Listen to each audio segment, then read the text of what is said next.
Mul on hea meel näha oma kanalil käsitööhuvilisi ja täna ma tahaksin teiega koos tikkida ühte pilti ja rääkida, mis on helmestikand, kust on võimalik osta neid skeeme, mida üldse vaja on selleks, et sellist asja teha. Võib-olla mõne sõnaga sellest, kuidas seda tikkida. Mina avastasin selle teraapilise tikkimisvormi sellel aastal ja olen jõudnud juba päris mitu pilti valmis tikkida. Ja pean ütlema, et see on üllatavalt lihtne. Kui tunnete, et sellist tehnikat võiks katsetada, siis ma soovitan, et selleks on vaja ainult ühte asja, see on tahtmist ja pealehakkamist. Need pildid tegelikult päriselus on tunduvalt ilusamad. Ta on sellised veidike nagu fotoefektiga, see oleneb muidugi sellest tootjafirmast ja sellest kunstnikust, aga nad on hästi efektsed, värvide üleminekud on super ilusad ja nad tõesti on sellised ruumilised pildid. Ma jätan nüüd vahele selle ajaloolise osa, kus see asi kõik pärit on ja ütlen ainult seda, et praegu toodetakse selliseid skeeme põhiliselt 2 riigis. Mina panen esimesele kohal Ukraina. Mulle lihtsalt nende kunstnike ja nende firmade tööd meeldivad rohkem ja teisel kohal kindlasti Venemaa. Võib-olla kusagil mujal maailmas tehakse veel, ma tõesti ei ole näinud, aga need on 2 sellist riiki, kus käsitööliik on ülimalt populaarne, seal tegelevad sellega firmad, suur tööstus on püsti pandud selle peale. Kui kusagilt neid skeeme saab, siis saabki nendest 2 eelmainitud riigist. Kui te tunnete, et te tahate proovida, siis päris algajale ma soovitan seda, et muretsege endale selline komplekt, kus on sees nii juba kangale joonistatud skeem, kui kaasas on ka pärlid. Eriti kui te elate väljaspool Venemaad ja Ukrainat, sellepärast et siin näiteks Eestis neid teisi komponente juurde osta ei ole võimalik. Seal müüakse erinevaid variante. Kõige ideaalsem variant on, kus on tehase poolt välja töötatud ja kokku pandud komplekt, milles on skeem, milles on pärlid, tavaliselt on kaasas seal ka 1-3 nõela, vahel harva on ka spetsiaalne niit kaasas. Müüakse ka selliseid variante, kus on selline jutemoodi kangas, kuhu ei ole see skeem joonistatud, skeem on eraldi lehtedena ja pärlid viiakse varianti veel, kus on ainult see skeem, see tähendab, et need helmed tuleb ise osta. Jälle ma ei soovita seda teha Eestis, Eestist neid helmeid ei saa. Kui teil on skeem ja see komplekt olemas, siis selleks, et seda tikkida, selleks on teil päris mitu võimalust. Kõige lihtsam võimalus, millest ka mina alustasin, on see, et te tikite seda käte vahel, see tähendab ilma abivahendeid kasutamata. Enamus nendest skeemidest või enamus nendest piltidest on tagant juba liimiriidega kaetud, ta on tugevdatud ja seda on võimalik täitsa niimoodi kätel tikkida.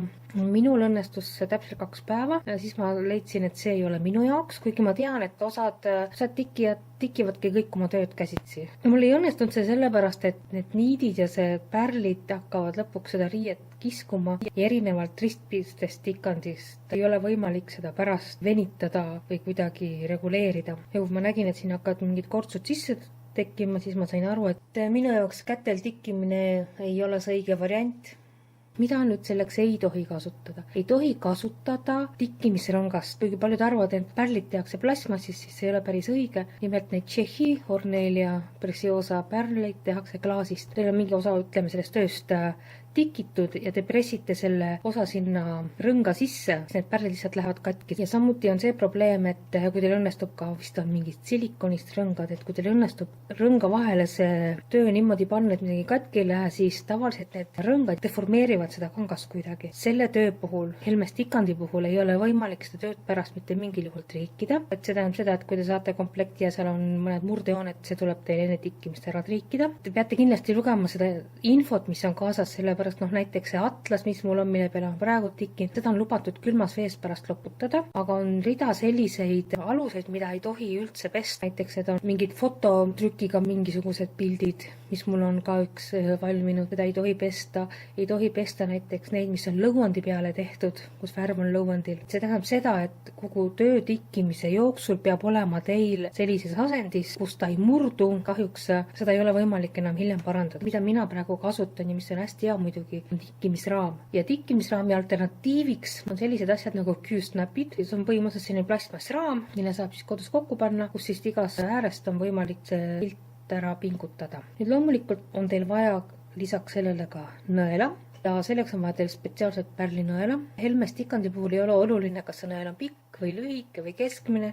on täpselt see, mis te parasjagu kätte saate poest ja millega teil on mugav tikkida. Pärlinõel on selline nõel, mis on hästi peenikene, hästi peenikese peaga, sellepärast, et see helme läbimõõt on iseenesest kuskil 1,8–2 millimeetrit, aga see auk seal sees on veel väikse. Kui te vaatate, seal on nõete peal numbrid, siis võiks olla suurus 10–13. Nüüd niit. Loomulikult alguses ei taha mingit väljaminekut suurt teha ja teil on väiksem töö. Te võite ju kasutada tavalist õmblusniiti, aga suurte tööde jaoks oleks vaja ikkagi sellist niiti, mis ei lähe katki. Õmmeldakse see ühekordse niidiga, hästi peenikese niidiga, sellepärast töö iseenesest jääb nii või teisiti väga raske ja kui seal on veel mitmekordne niit, seda jäigem ja seda rohkem ta hakkab punnitama ja vormist välja minema ja sellepärast on spetsiaalsed pärli tikkimise niidid. Nad on hästi tugevad, neid ei ole võimalik käte vahel katki tõmmata. Kõigepealt on siis mononiit, mis on sisuliselt nagu hästi peenikene ja hästi pehme kalajõhv ja teine on vist Nymo või Nimo, ma ei tea, kuidas seda hääldatakse ja seda on võimalik näiteks Tallinnast Karnaluksist täitsa saada ja küllap ka poodides. Järgmine küsimus on see, et kust neid skeeme siis üldse saab. Ma ütlen kõigepealt ära, kust ärge kindlasti ostke. Ärge kindlasti hakake otsima seda AliExpressist ja Hiinast. Hiinast on võimalik igasuguseid huvitavaid jubineid osta, aga ühte asja te Hiinast ei saa.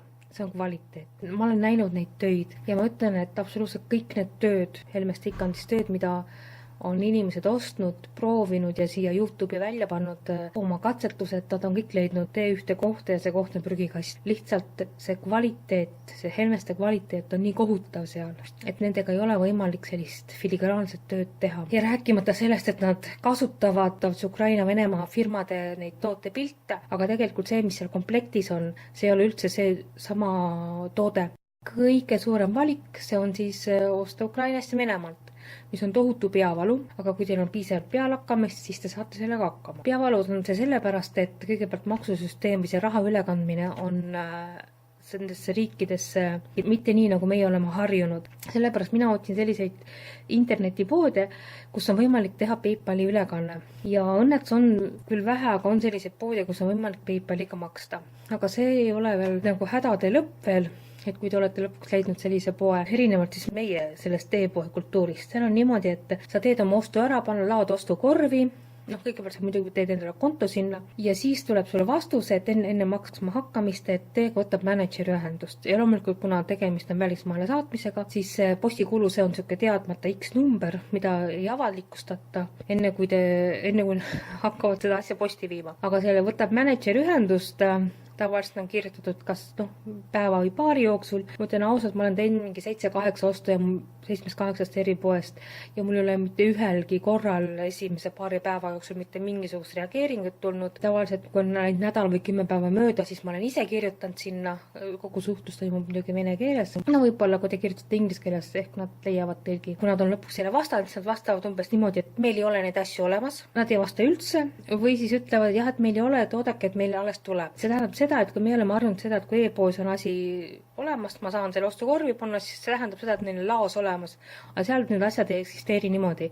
Seal on nii, et e-poes on kaup väljas kõik võimalik ja see võib-olla, et sa asub riigi teises otsas, kus nad peavad tooma alles, kui keegi selle tellimuse teeb, et see on täiesti normaalne. Nii et üks tellimus venib, ma olen oodanud 4 nädalat seda, et nad need asjad kõik kokku korjaksid, see oli pärast raha ülekandmist ja iseenesest muidugi pärast seda see saatmine on hästi kiire, et kuskil nädala ajaga on need asjad kohal. Mul õnneks ei ole ühtegi halba kogemust, et oleks midagi saamata kuskilt jäänud, aga lihtsalt see infovahetus on nagu nendega hästi vajalik kogu aeg. Ja kui te tunnete, et see käib teile üle jõu, siis on võimalik, on üks pood Inglismaal, kust on võimalik osta. Neil on kogu see Ukraina toodang, seal on PayPaliga maksmine, seal on kõik asjad, mis on poes, on laos olemas, see tähendab, et ma teen ostu, ma maksan ära ja järgmine või ülejärgmine päev maksimaalselt on see asi juba posti pandud ja nädalaga ta on teil kodus. Ainukene miinus selle poe juures on see, et see on tohutult kallis. Aga muideks ka Ukrainast postipaki saatmine on väga kallis, et te peate arvestama 25-35 euroga kindlasti.